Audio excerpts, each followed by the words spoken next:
The average age of 20 students in a class is 13 years. So క్వశ్చన్లో ఏం చెప్తున్నాడు, నాకు ఒక క్లాస్ ఉంది, 20 మంది స్టూడెంట్స్ ఉన్నారు, వీళ్ళందరి యావరేజ్ ఏజ్ తీసుకుంటే 13 ఏళ్ళుగా ఉంది.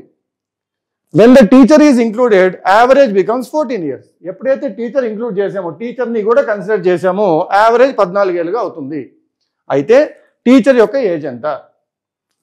టీచర్ లేకుండా ఓన్లీ స్టూడెంట్స్ గురించి ఆలోచిస్తే 13 ఏళ్ళు ఉన్నాయి ఒక్కొక్కరికి.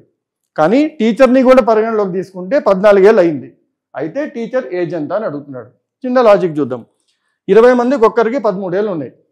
ఇప్పుడు టీచర్ స్టూడెంట్స్తో పాటు కలవడం వల్ల 21 మంది ఉన్నారు. ఈ 21 మందికి ఒక్కొక్కరికి 14 ఏళ్ళు వచ్చింది. అంటే స్టూడెంట్ పెరగలేదు, టీచర్ దగ్గర ఉన్న ఏదైతే ఎక్స్ట్రా వాల్యూ ఉంటుందో ఆ వాల్యూనే వీళ్ళందరూ పంచుకున్నారు. ఎంతమంది పంచుకున్నారు? టీచర్తో కలిపి 21 మెంబర్స్ పంచుకున్నారు. అలా పంచుకోవడం వల్ల 13 కాస్త 14 అయింది. అంటే ఒక్కొక్కరికి 1 year ఎక్స్ట్రా వచ్చింది. అంటే క్వశ్చన్ ఏం చెప్తుందంటే, టీచర్ దగ్గర ఆల్రెడీ ఉన్న ఏజ్ కన్నా 21 మందికి ఒక్కొక్కరికి 1 year ఎక్స్ట్రా ఇచ్చేంత అదనంగా ఉంది.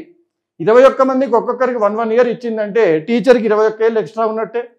అంటే టీచర్కి 13 ఏళ్ళ కన్నా 21 ఎక్స్ట్రా ఉన్నట్టే. అంటే టీచర్ ఏజ్ ఎంత అంటే 13 + 21. ఈ క్వశ్చన్ మొత్తానికి మీనింగ్ ఏంటంటే 13 + 21 = డాష్. కానీ 13 + 21 డాష్ అని ఎస్ఎస్సి ఎగ్జామ్లు వేసి మరీ చీప్గా ఉంటుంది కాబట్టి దానికి ఈ విధంగా మంచి మేకప్ వేసి మీకు ఒక పెద్ద క్వశ్చన్గా చూపించాడు. దాన్ని మనం అర్థం చేసుకొని 13 + 21 ఎంత అని అర్థం చేసుకుంటే మీ ఆన్సర్ అయిపోయింది.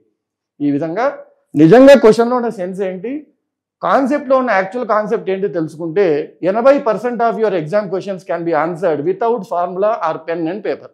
సో ఈ విధంగా యాప్టిట్యూడ్ని ఈజీగా ఆన్సర్ చేయాలనుకుంటే కిందున్న లింక్ డిస్క్రిప్షన్లో మన యాప్ లింక్ ఉంటుంది. దాన్ని క్లిక్ చేసి మీకు కావాల్సిన కోర్స్ కొనుక్కొని మీరు అనుకున్న కాంపిటేటివ్ ఎగ్జామ్ని క్రాక్ చేయండి. Thank you.